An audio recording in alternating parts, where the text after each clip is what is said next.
If you had passed me in the park last spring, you'd have seen a quiet woman with silver curls, sitting on a bench near the harbor, her hands folded in her lap, eyes lost in the waves. Most wouldn't guess the storm I once carried inside. They see an old lady feeding birds, not a survivor of a husband's betrayal so deep. It shattered everything I believed about love, loyalty, and myself. My name is Carolyn Adams, and I'm 79 years old. I've lived nearly my whole life in Newport, Rhode Island, in a shingle-style house a few blocks from the water. To most people here, I'm just Miss Carolyn, the retired English teacher who always brought apple muffins to church socials, who still writes letters on real paper and knits socks for the shelter during the holidays. But there's a story I've kept buried so long, I almost forgot the sound of my own truth, now that the house is quiet, and the years have softened my anger. I think maybe it's time to open the door I locked so long ago. Before my memory fades, before I'm gone, I want someone to know. I married Rick Adams when I was just 21. It was the summer of 1967, and I had just finished my teaching degree from the University of Rhode Island. He was charming, too charming, maybe 10 years older than me. A tall man with black hair and shoulders that seemed built to carry the world. Rick had that kind of grin that made you feel like the sun had come out just for you. Back then, women didn't ask many questions. We believed in fairy tales, in husbands as protectors, and in staying no matter what. So when Rick asked me to marry him after only 6 months of dating, I said yes without blinking. My parents were thrilled he had a good job in insurance, owned a car, even played golf with the mayor. We had a small wedding at St. Matthew's Chapel with wildflowers and lemon cake, and we danced barefoot in the grass until the moon was high. The first few years felt like a dream. We moved into a 2-bedroom house just off Bellevue Avenue with creaky stairs and a clawfoot tub. I started teaching English at the local high school, and Rick traveled often for work, always coming back with little gifts and long kisses. He was kind, attentive, a little secretive maybe, but I chalked it up to the stress of his job. I got pregnant with our son, Nathan, in 1970, and our daughter, Emily, came 4 years later. Life was busy, noisy, full of laundry, peanut butter sandwiches, and bedtime stories. Rick was gone a lot, but when he was home, he made up for it. Grand gestures, expensive surprises, sudden trips to Cape Cod. I thought we were happy, looking back now. I realize I mistook absence for ambition and charm for sincerity. I ignored the late-night phone calls he took in the garage, the cologne that wasn't his, the business trips that extended without explanation. I silenced the knots in my stomach because I wanted to believe that he loved me too much to lie. But lies don't stay buried forever, and Rick wasn't just living a second life behind my back. He was building it. What followed wasn't just betrayal. It was control, fear, loneliness so loud it echoed in the walls of my own home. But I'm getting ahead of myself. Before I tell you what I discovered, how deep it all went, how far I fell, I need to take you back to the beginning, to the moments that seemed so ordinary, but were already sowing the seeds of heartbreak. The first time Rick brought me home after one of his business trips, he carried me over the threshold like a scene straight from a movie. I remember laughing, my arms around his neck, the smell of his aftershave mixed with salt from the sea breeze that always danced through Newport. He'd bought me a silk scarf from New York, deep burgundy, my favorite color. I saw it and thought of you, he said, kissing my forehead. Back then, I believed everything he told me. Those early years were golden. He worked in regional insurance and financial planning, which meant frequent travel, Hartford, Boston, sometimes even deep sea. He claimed he was climbing the ladder quickly, and it certainly looked that way. He'd come home with stories of elegant dinners and important clients, with a new suit or expensive cologne I hadn't seen before. I never questioned him. I was proud of him. I was proud of us. I poured myself into my work at Rogers High School, where I taught junior English. I loved literature, still do. Shakespeare, Emily Dickinson, Walt Whitman. My classroom had warm lighting, quotes on the walls, and a coffee pot the principal always pretended not to see. The kids were rowdy but respectful. On Friday mornings, I'd bring in cinnamon buns, and the students would recite lines from "Oh, Captain, My Captain," just to make me smile. When I came home in the evening, the house would be filled with the aroma of pot roast or spaghetti, simple things I'd learned to make from my mother. Rick would sit at the kitchen table, sleeves rolled, sipping a beer, asking about my day. He knew the names of my students. He teased me about how seriously I took grading essays. He made me feel seen. We had our first child, Nathan, in the spring of 1970. I went into labor during a thunderstorm, and Rick almost drove into a mailbox on the way to the hospital. He was a mess of panic and joy, crying harder than I was by the time our son arrived. A few years later came Emily, our soft-eyed, quiet girl who loved music and was never without a sketchbook. I used to sit on the porch in the late afternoons, rocking Emily in my arms while Nathan chased fireflies in the yard, Rick mowing the lawn shirtless and singing Motown songs out of tune. It felt like the American dream. We had a station wagon. I made meatloaf on Mondays. Rick coached Nathan's Little League team when he could. We took a vacation to Martha's Vineyard once, where the kids built sand castles, and Rick held my hand the entire ferry ride. He called me his everything. Looking back now, I know I wore that title like a crown. I didn't realize it was made of paper. The first sign, though small, came when Rick missed Nathan's 5th grade science fair. He'd promised, swore he wouldn't miss it for the world. But an emergency meeting in Providence came up, and he called from a payphone with static in the background, and that same apologetic tone I'd heard so many times before. "I'm sorry. Honey. I really am. I'll make it up to him." He always made it up with gifts, ice cream outings, and lavish gestures.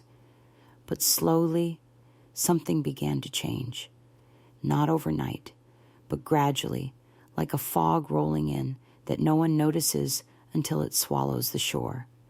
He started leaving earlier for trips, coming back later, some months. He was gone more than he was home. And when he was around, he seemed distracted, distant. I'd ask about work, and he'd give me a pat answer, nothing worth talking about. He used to tell me everything, but then everything became off limits.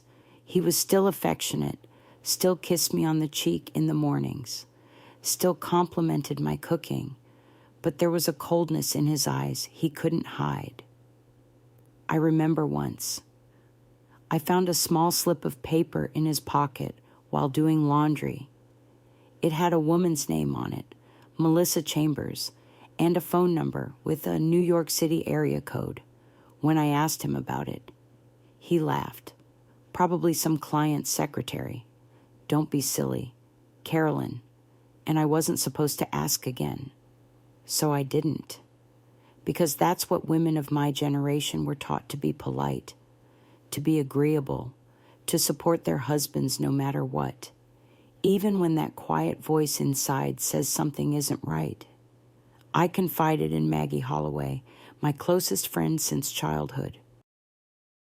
She and I met in Girl Scouts, And we'd raised our kids side by side.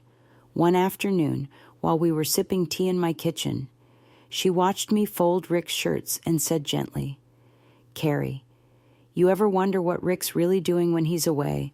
I brushed it off. "You know, Rick, he works too much." But that seed of doubt, it stayed. It grew.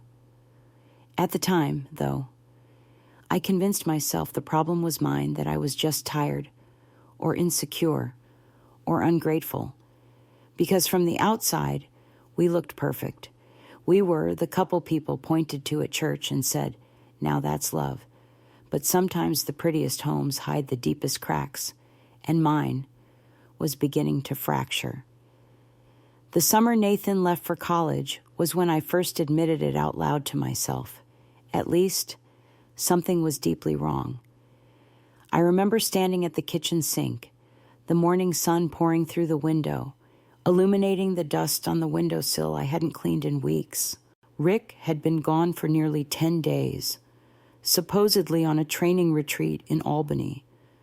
But I had called the hotel number he gave me twice, and each time, they said there was no one by that name staying there.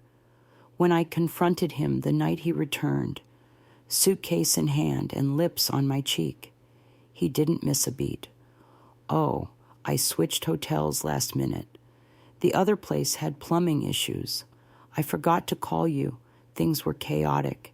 His voice was so casual, so confident, that for a moment I questioned myself. Had I misdialed? Did I imagine the panic in my stomach? But that night, as he showered, I opened his briefcase, not something I'd ever done before. I was shaking as I did it, palms sweating, heart thudding like I'd committed a crime. Inside was a stack of receipts, and that's where I saw it. Dinner for two at the Waverly Inn in New York City, a boutique hotel receipt in Manhattan, a second phone bill different number than ours, with a New York area code. The lies weren't just beginning. They were already well practiced. That night, I didn't sleep. I lay next to him, staring at the ceiling, listening to his breath rise and fall. I thought of our children, Nathan already at Brown University, Emily still in high school, and wondered what would happen to them if our family fell apart. So I said nothing. The days stretched into weeks, and Rick resumed his routine, leaving early, returning late, pouring charm like syrup on a cold plate. But now, I saw the cracks in every word he spoke. He'd sometimes call me by the wrong name once. He muttered Mel in his sleep, then pretended not to hear me when I asked who she was. He was increasingly possessive over his cell phone, which had become a permanent fixture in his pocket. Once, when I picked it up to check the time, he snatched it out of my hand so fast it made me flinch. "That's work stuff. Don't touch it," he snapped, eyes narrowing for just a second before softening again. "Sorry, hun. Stressful day. More apologies. More roses. More lies." I found myself spiraling, questioning my instincts, then hating myself for having them. I journaled everything, every tiny detail, the mysterious phone calls, the changed passwords, the receipts tucked deep in jacket pockets. I wasn't ready to confront him yet. I needed proof, something undeniable. I even followed him once.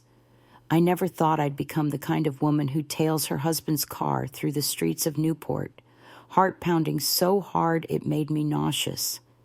But that's what I did on a Saturday when he claimed to be playing golf with old colleagues from Providence. He never reached the golf course.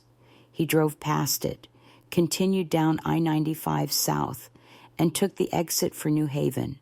I followed from a distance, praying he wouldn't notice my little green Volvo a few cars behind.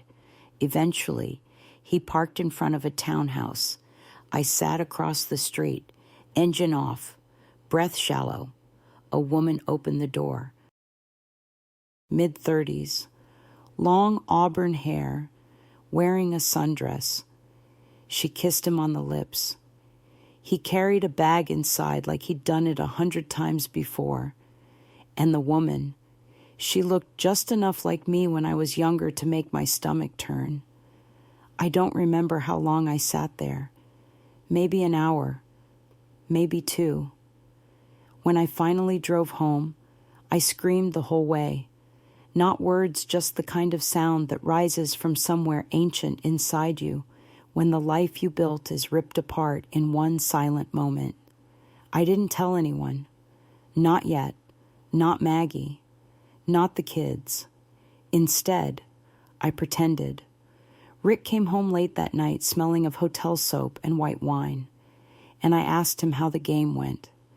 Terrible, he said. Should have stayed home with you. And he kissed my forehead. I wanted to slap him. I wanted to scream. I saw you. But I said nothing, because I wasn't ready to admit what I knew, that my husband had another life. A second woman. Maybe more. Maybe even a second family. The truth was unraveling, thread by thread, but I still clung to the shreds. I wasn't just afraid of losing him. I was afraid of losing everything: the family unit, the stability, the identity I'd built as his wife for over 30 years. I told myself it was just an affair, that maybe if I was stronger, more desirable, more something, he wouldn't have strayed. That lie, the one I told myself, hurt almost as much as his. The abuse hadn't started yet, not in the way people imagine. No bruises, no broken dishes. But there was a violence in the silence, in the gaslighting, in the way he made me feel crazy for asking questions, for doubting him, for sensing that something was wrong. He was rewriting my reality in front of me, day by day, and I was starting to disappear. It happened on a Tuesday. I remember because it was grocery day, and I had a list written in my usual cursive: eggs, coffee, cream, ground turkey, but I never made it past the dairy aisle.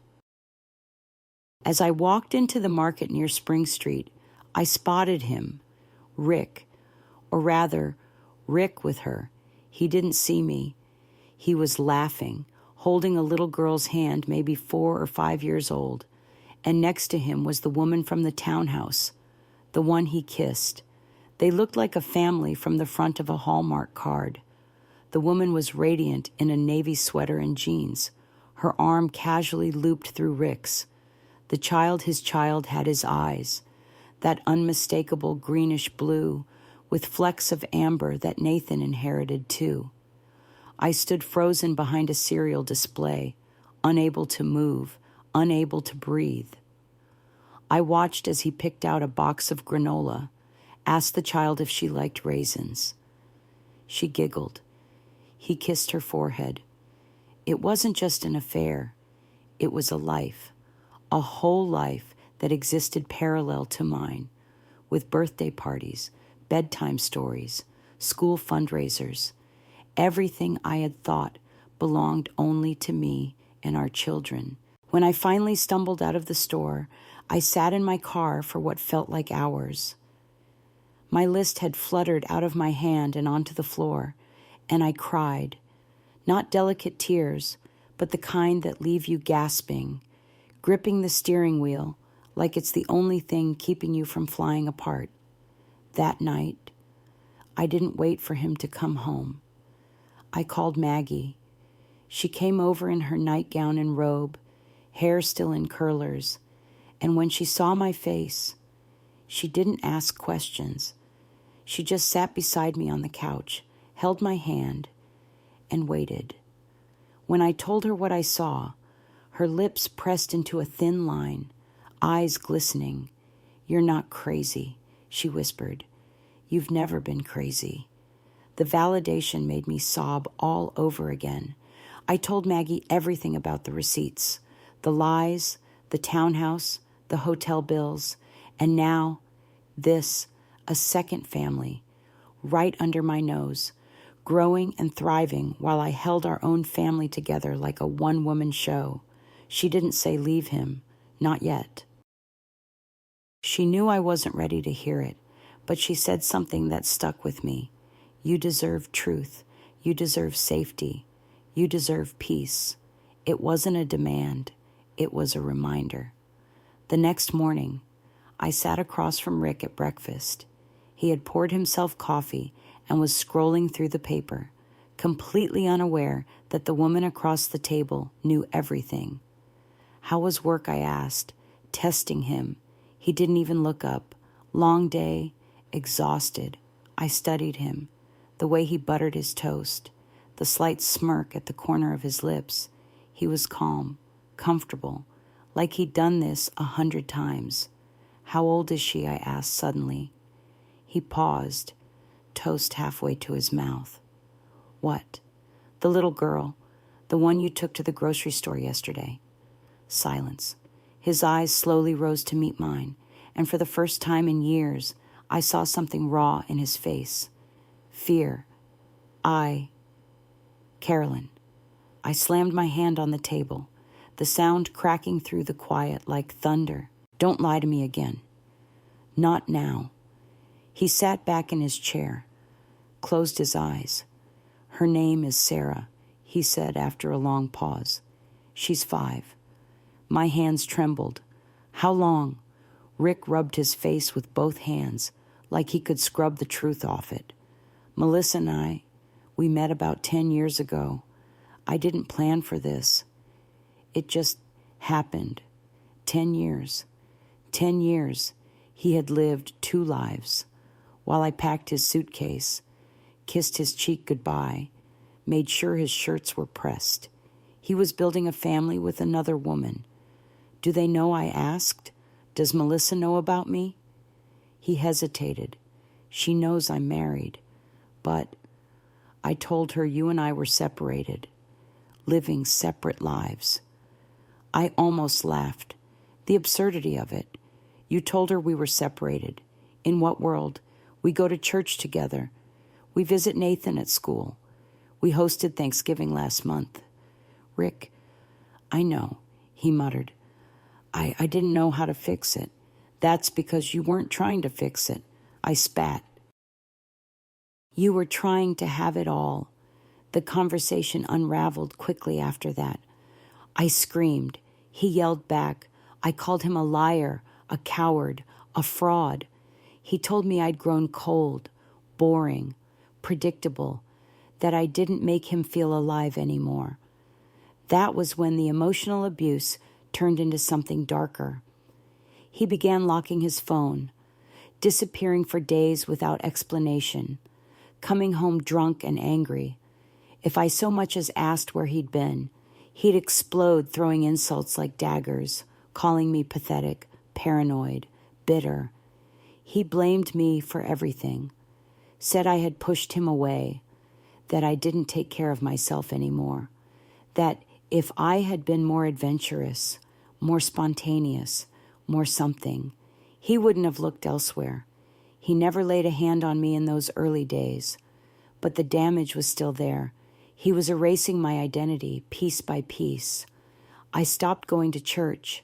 I stopped seeing friends. I barely called the kids, afraid my voice would crack and they'd know something was wrong. I was unraveling in silence. And the saddest part, I still loved him. That's the cruelty of betrayal. It doesn't just break your trust, it breaks your memory. You question every laugh, every touch, every I love you. Was it ever real? I didn't have an answer. But I knew one thing. The woman who once believed in fairy tales was gone. And the woman left behind, she was getting ready to fight. After the truth came out, nothing was ever the same inside our house.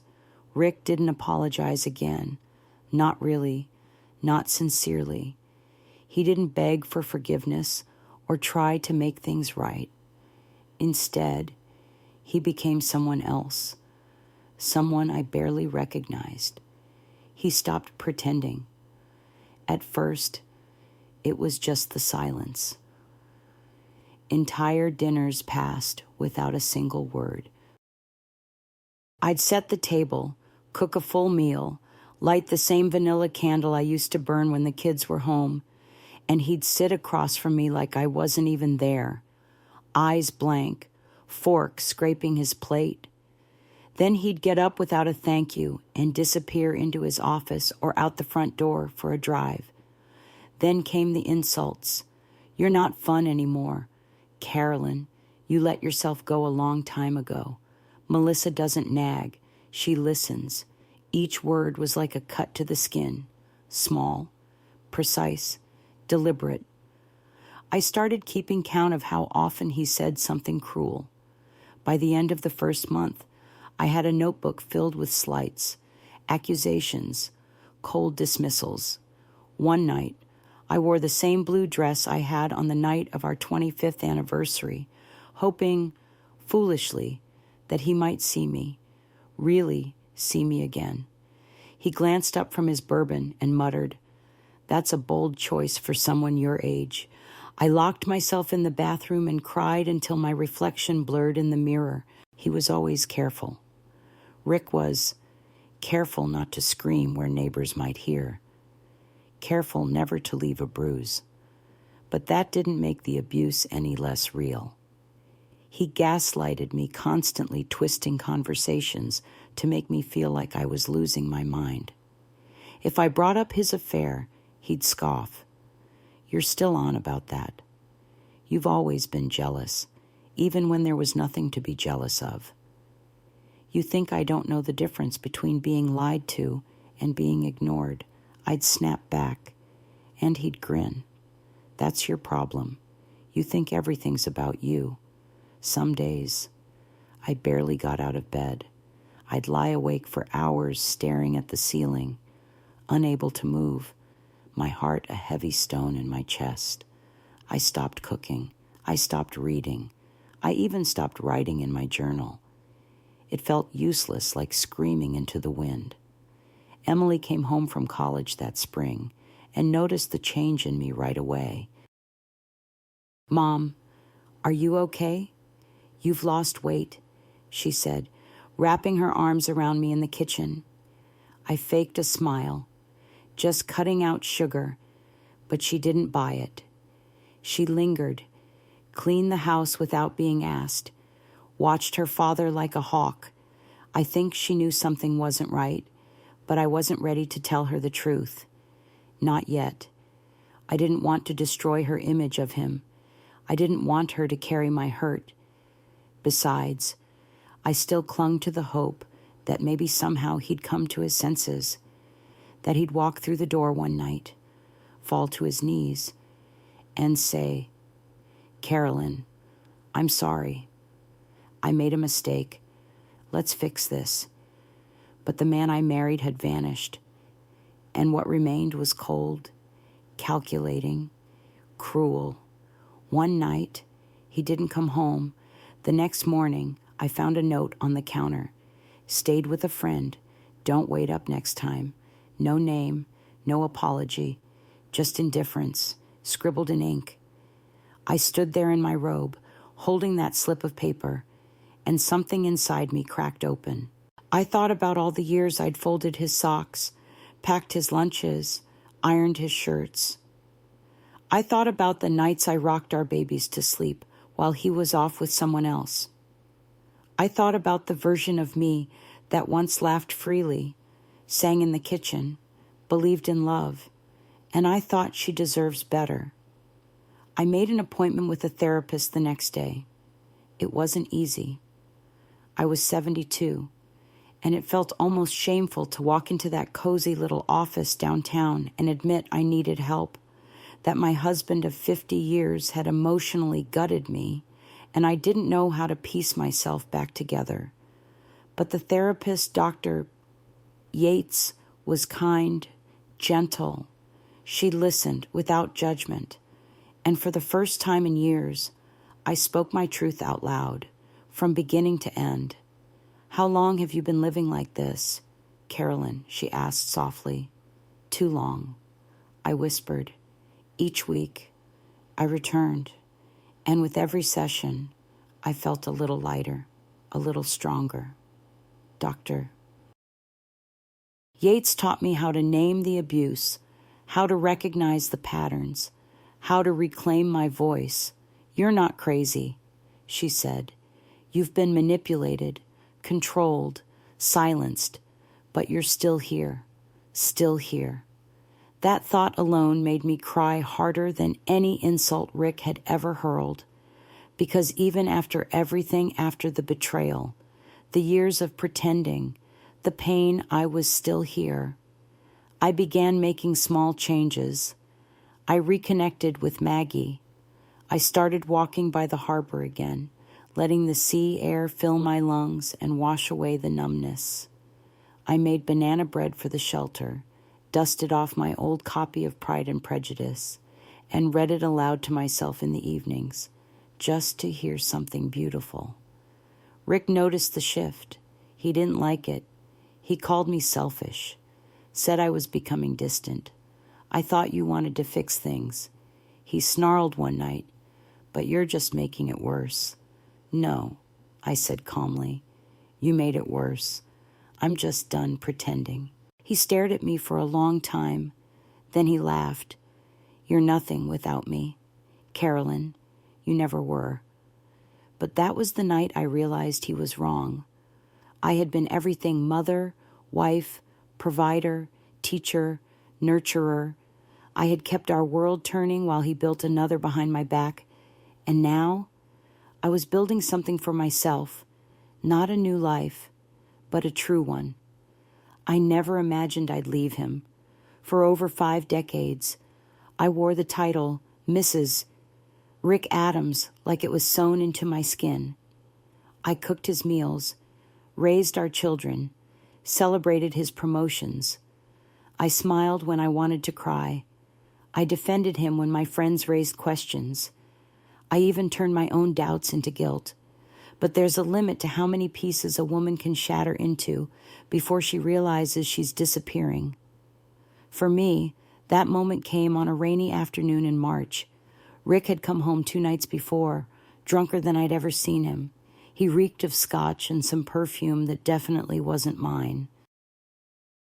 He stumbled through the front door and knocked over the coat rack, swearing under his breath. I offered to make coffee. He told me to shut up. Then he turned. He didn't hit me, but he stood so close, his breath hot with alcohol, his finger jabbing the air inches from my face. You're pathetic, Carolyn, he said, his voice slurred and mean. You sit in this house pretending you're some kind of saint, but you've always been a dead weight, a boring, needy, joyless woman. He stormed upstairs. I didn't follow. I just stood there, heart pounding, body trembling, staring at the overturned coat rack like it was some kind of omen. The last thread of denial snapped that night. The next morning, I packed a bag, not a dramatic movie scene kind of bag, just a small one enough for a few changes of clothes, my medications, my journal, and the only photo I had of me holding both Nathan and Emily as babies. I called Maggie and told her, I'm done. Her voice cracked through the phone. You're sure? Yes. It wasn't a scream. It wasn't a declaration. It was a quiet knowing, a full-bodied truth that sat solid in my chest for the first time in years. I didn't leave with fireworks. I left with silence. Rick was gone that morning, likely with her Melissa, the woman who got the version of him I used to know. Maybe she'd learn in time, maybe not, but I couldn't save anyone else from him, not anymore. I left a note on the table, written in the same cursive I used on our grocery list for 50 years. Rick, I stayed longer than I should have. I kept loving you long after you stopped deserving it. I hope someday you see what you destroyed, but even if you don't, I'm leaving so I can finally live. Carolyn. Then I closed the door to the only home I'd ever known as a wife. It was raining, of course it was, and I stood on the porch, bag in hand, letting it soak into my coat. But I didn't run. I didn't rush. I walked down the steps like a woman who'd just finished burying something, because in a way, I stayed at Maggie's for a few days. Her guest room smelled like lavender and was filled with old cross-stitch samplers and dusty novels. She made me grilled cheese the first night and didn't ask too many questions. We sat on the couch in our pajamas, watching Jeopardy like nothing had changed. But everything had. I started the process of finding legal help. Maggie connected me with a local attorney named Linda Prescott, who specialized in gray divorce cases. Linda had silver hair, sharp eyes, and a voice that didn't tremble. When I told her everything about the affair, the second family, the years of emotional abuse, she took notes without flinching. "You're not alone," she said firmly, "and you're not powerless." We filed the separation paperwork the following week. I hadn't felt powerful in years, but signing those documents, it was like taking a match to the fog. Rick tried to call me twice, left one voicemail. "Don't be dramatic. Carolyn, you're too old to start over." That was all he said. No apology, no remorse, just arrogance. I didn't call back. Emily visited me a few days later. She had heard from Maggie and wanted to make sure I was okay. I braced for judgment, but instead, she hugged me so tight I thought my ribs might crack. "You should have told me," she said, tears in her eyes. "I was trying to protect you." She shook her head. "You've spent your whole life protecting us. Mom, it's time you protect yourself." Nathan flew in from Chicago not long after. He brought me chamomile tea and a framed picture of us from his college graduation. "Whatever you need," he said. "We've got you." I had worried I'd lose them, but walking away from Rick, it brought them closer. It's funny how leaving a bad marriage can make you feel more married to your own dignity. Each day, I felt my strength return, slowly. I started going for walks on the cliff walk again, the ocean air wrapping around me like a new beginning. I reconnected with a few old friends from church. I signed up for a memoir writing class at the local library. People would ask if I was lonely. And yes, some days were hard, quiet, hollow. The house I'd known for so long was gone. My routines were broken. My hands missed the feel of familiar kitchen drawers, and my body still startled at shadows in a new hallway. But I wasn't alone, because for the first time in decades, I had myself, and that was enough to begin again. I never thought I'd be starting over at 74. There's something surreal about learning how to live alone after spending most of your life being someone's wife, someone's mother, someone's shadow. For weeks after I left Rick, I would wake up and reach for a person who wasn't there anymore and hadn't really been there in years. But slowly, the silence became a comfort. I moved into a small cottage on the edge of Newport, nothing fancy, just 2 bedrooms, a tiny kitchen with mint green cabinets, and a porch that caught the morning sun. It sat beneath a canopy of oak trees that rustled when the wind passed through, like they were whispering encouragement to me. For the first time in decades, every corner of my home felt mine.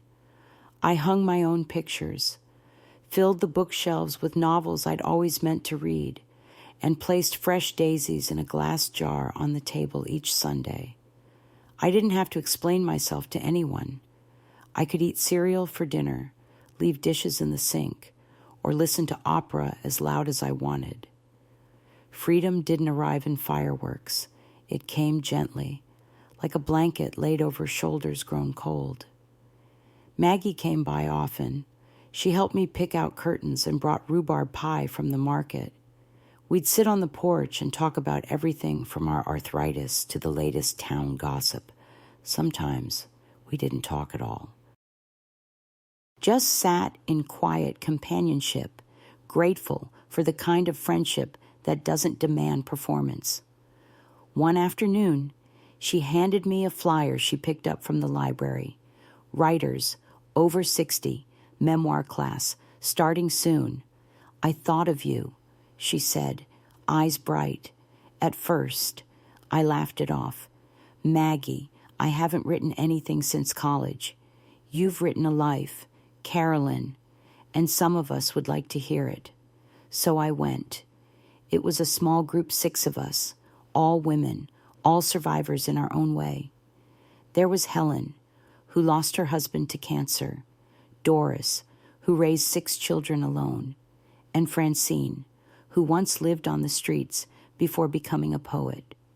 We wrote stories, shared tea, laughed, cried, and I found through the act of telling my truth on paper that healing had a rhythm, a flow. It didn't arrive all at once, but with each word, each memory released from the prison of silence. I grew lighter. The instructor, a kind woman named Mara, encouraged us to read our work aloud. When I read the chapter about the night, I saw Rick in the grocery store with Melissa and their daughter. The room felt so quiet I could hear my own heartbeat. When I finished, no one spoke. Then Helen reached over, placed her hand on mine, and said, "You're braver than you think." That night, I cried, but not out of pain, out of pride, because I had survived something meant to crush me, and I was turning that pain into purpose. I started volunteering twice a week at the Newport Women's Resource Center, helping women going through what I once endured. Some came in with bruises, others with broken spirits. I didn't offer advice, just a listening ear and, when they asked, my story. You're not weak for staying, I'd say, and you're not selfish for leaving. You're human. Their tears mirrored mine years earlier, and in holding space for their grief, I made peace with my own. Sometimes, Rick still lingered in my thoughts, especially in the quiet hours just before sleep. Not out of longing, but as a reminder of who I used to be, a woman so desperate to hold her family together that she forgot to hold on to herself. But not anymore. I was no longer a reflection of someone else's expectations. I was Carolyn, teacher, mother, friend, writer, survivor. It's strange how giving can heal the parts of you that receiving never touched.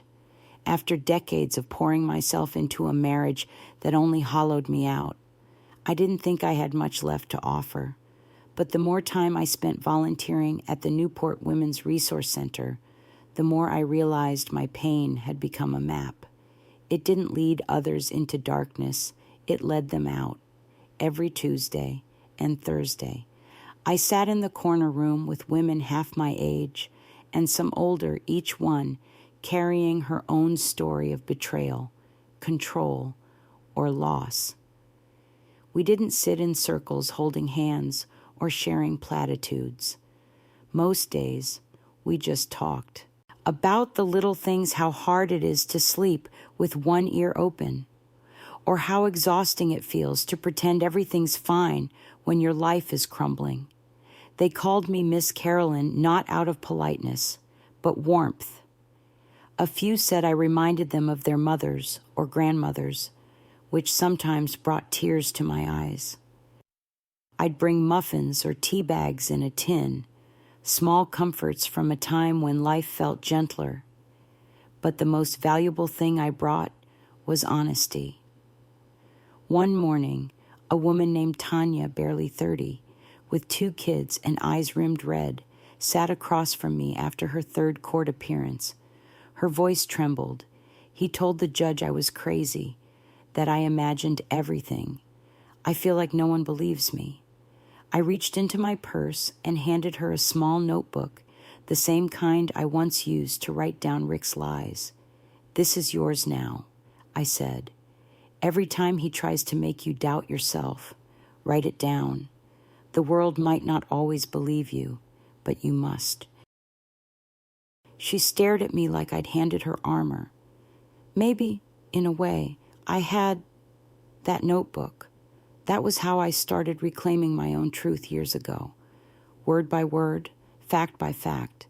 And now it was her turn, outside of the center. My days were quiet but full. I continued attending the memoir class, and eventually, I shared several chapters at a local community reading night. People came up afterward and said things like, "You put into words what I couldn't, and thank you for your courage." One woman hugged me tightly and whispered, "Your story helped me leave." I thought I'd be embarrassed, standing up there, bearing the pieces of my broken past. But it felt the opposite. It felt like shedding dead skin. The more I told the truth, the more it stopped feeling like shame and started feeling like strength. Emily and Nathan were proud of me. They visited often. Emily brought me an orchid from my kitchen windowsill and joked, "It's a little fussy. Like you." Mom. Nathan emailed me articles on late life healing and occasionally reminded me, "You're not alone anymore." Okay, he once said, "You gave us everything. Mom, now it's your turn."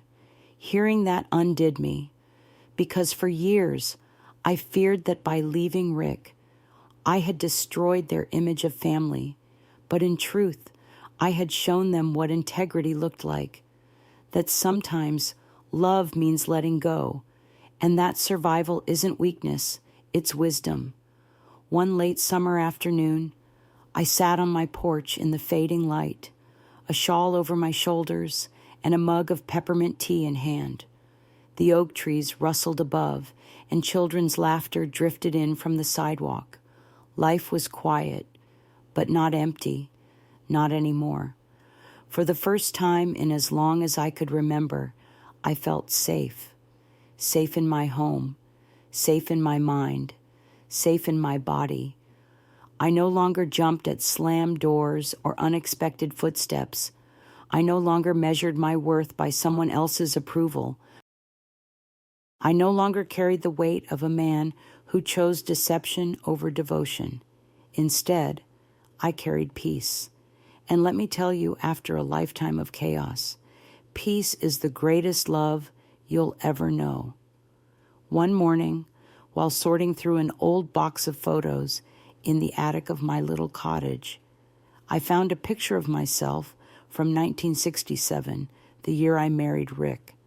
I was standing in front of St. Matthew's Chapel, veil in hand, smiling so wide it nearly cracked the frame. My eyes were bright, my skin untouched by grief. I didn't yet know how deeply a heart could bruise and still keep beating. That night, I sat at my kitchen table, lit a candle, and began writing a letter not to Rick, not to my children, but to her, the girl I used to be.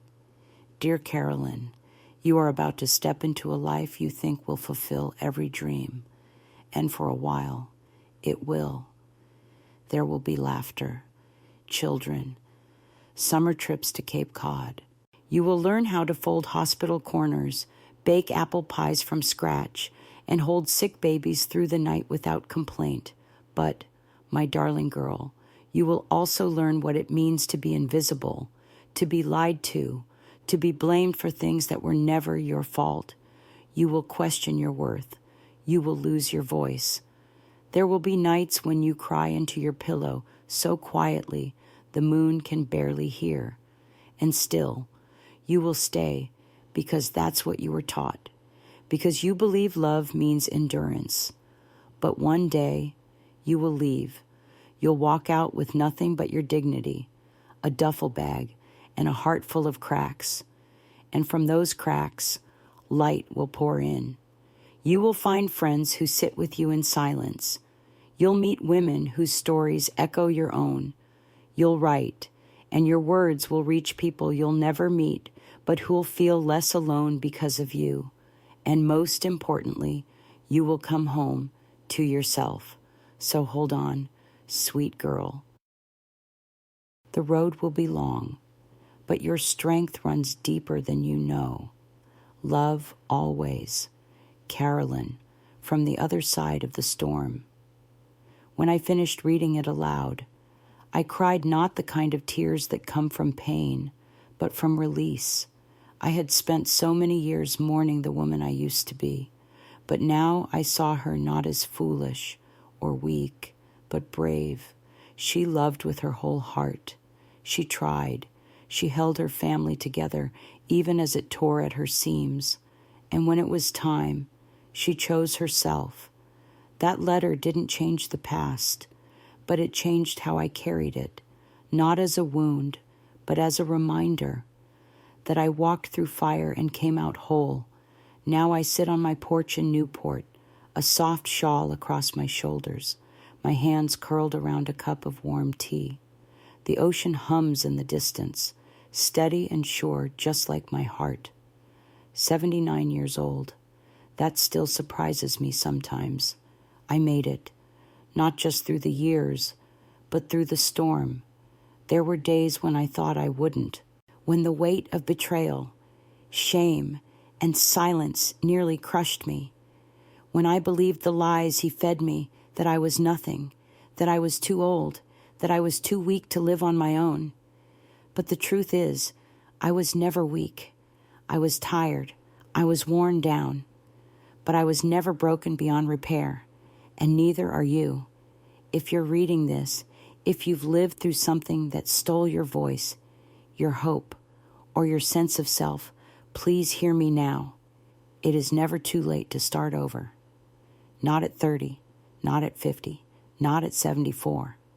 There's a story we tell women, especially those of us born in a different time, that we should endure.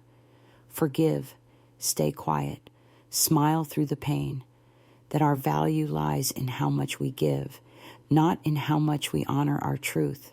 But I've learned something far more valuable than any fairy tale. Love should never cost you yourself.